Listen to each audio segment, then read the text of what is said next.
Hello again, and now we have our second story. Our second story concerns two brothers. They were twins. They were born within minutes of each other, but the one who was a few minutes elder became a very, very clever man, a very intelligent man. He'd studied at college and then at university, and in those days he went abroad to university to learn. And his brother loved wandering, loved to see all the different places where they lived. And he went further afield and he got a pony and a vardo. That's an old name for a caravan. And he rode all over the country and learned probably as much as his clever brother who had been to university. But his clever brother, he got a little proud of himself that he knew everything. And when he eventually had finished his studies, he came home to their home village and he was acknowledged as the cleverest man in the whole village and in the whole district and the whole of that particular realm. And he was so very proud that on a Sunday he would come and sit in a pew by himself in the church, and no one else would sit next to him because they thought, oh, he's too clever, he won't speak to me, he'll think I'm silly. And so there he was, the cleverest man, and he forgot all about his twin brother who liked travelling on the road with his vardo and his pony. Well, the clever man used to walk home from church through a wood, and in the wood there was a bridge crossing quite a substantial river, and he used to walk across this bridge and through to the other end of the wood and back to his house. Well, there was a main road that took you around the wood that would still go to his house, but he felt that walking through the wood was his pleasure. That was for him. Nobody else used to walk through the wood.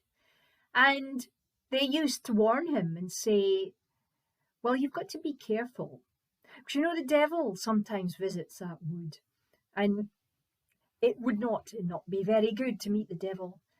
And the clever man would just look at them and he would say, oh dear, the devil is a fairy story. There's no such thing as the devil. There are such things as science and wisdom, but there's no devil. Don't be ridiculous. And so the people who knew the story and knew it was true from their parents and grandparents and great-grandparents who'd always kept up this tradition, because one or two people had seen the devil and had run for their lives. Anyone who'd ever met the devil was never seen again. Well, one particular Sunday, when the clever man had been speaking to the minister and giving him some advice on his sermons, he walked home. And it was a sunny afternoon after the morning service, and he walked through the wood, and the sun was dappling through the trees, and the river, when he came to it, was sparkling with all this sunbeams. And so he began to cross the bridge. But then, to his surprise, there was someone on the other side of the bridge, a very tall, very rich-looking man with very fine clothes, a red velvet jacket and red silk shirt, red breeches, red stockings and red shoes. And of course, he had red horns and red cloven feet, because this was Nick, the devil himself. And he stood in front of the clever man and he said, at last, I have been watching you crossing my bridge all this time, and you've never paid so much as a tribute, never so much said thank you, let alone paid for the privilege. And so now I'm going to claim your soul for crossing my bridge without giving me any respect. The clever man was horrified.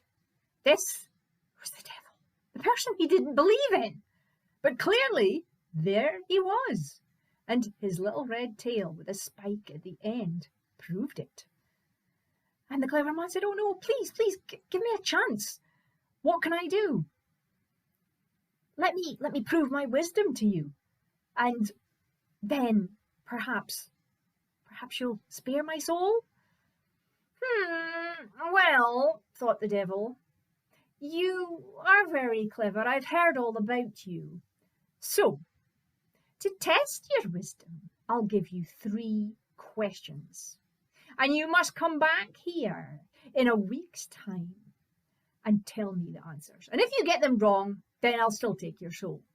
If you get them right, then I won't take your soul and you may cross the bridge. Because if you get to get the answers, then there's no point me being here. You obviously are the cleverest man. And the clever man said, "What are the questions?" And the devil smiled and he said, "Well, the first question is, how deep is the ocean? And the second question is, how many stars are there in the sky? And the third question is, what am I thinking?" "Very well," said the clever man. And he scuttled off past the devil back to his house. And oh, he was absolutely terrified, because this was a person he hadn't believed in. And then it turns out that he exists. And these were crazy questions. Nobody knew how deep the sea was. Nobody knew how many stars there were in the sky. And how could he guess what was going on in the devil's head? Anyway, luckily for the man, his twin brother turned up. In fact, someone had actually heard what had happened, and they had managed to find the twin and say, "Your brother's in trouble, you better go and see him." And of course, the travelling brother was a very kindly man. He was wise about folk creatures like fairies and trolls and other things, and he was always respectful of them.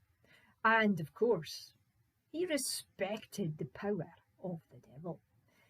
And so he banged on the door of his brother's cottage. His brother flung open the door and he said, "Oh, brother, oh, I'm so glad to see you. I need your help." "You need my help? Really?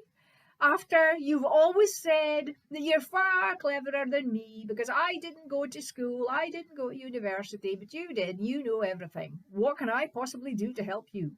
"Oh, look, I'm sorry. I'm really sorry. I shouldn't have been so rude to you. Maybe you can't help me. Look, something terrible's happened. I've met the devil in the wood.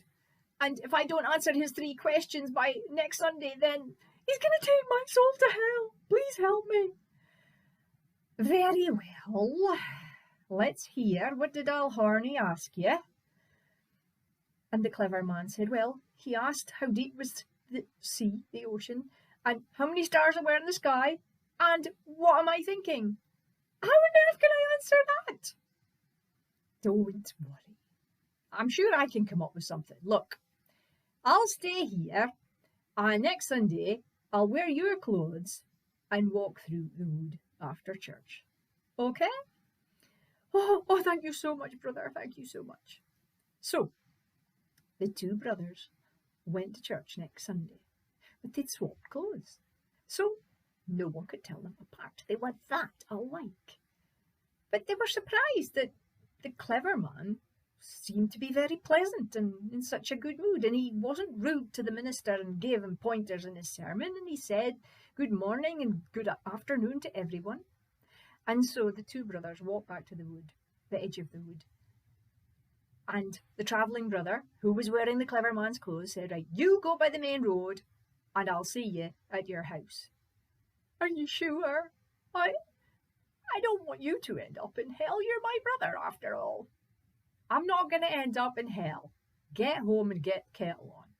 So the traveller brother walked through the wood, came to the bridge, and there was Alhorny in his beautiful red clothes, and he was smirking, folding his arms, thinking, this is going to be easy. And so he said, oh, well, here you are then. So, as to my questions. The first question, how deep's the sea? And the travelling brother, who the devil thought was a clever man, answered. He said, well, the sea contains 2/3 of the globe, and another third is above it. So the sea is 2 depths of the globe. And of course, you can't prove that because you can't see the globe from outside. You're earthbound. I know that. Very well. Clever answer. How many stars are there in the sky? Well, he said, there are 4,000,000, 6,000,000, 8,000,000,000, 7,000,000,000,000, and 5. And if you don't believe me, you'll have to go and count them yourself. And that'll take you forever. Said the devil. Very smart answer. Now, oh clever man, what am I thinking? And the travelling brother smirked and he said, you're thinking that I'm the clever man and that you're going to take my soul. Well, I'm not. I'm his twin brother. And I'm dressed in his clothes. So you're wrong and you can't get his soul and you're going to leave because you're not needed here anymore.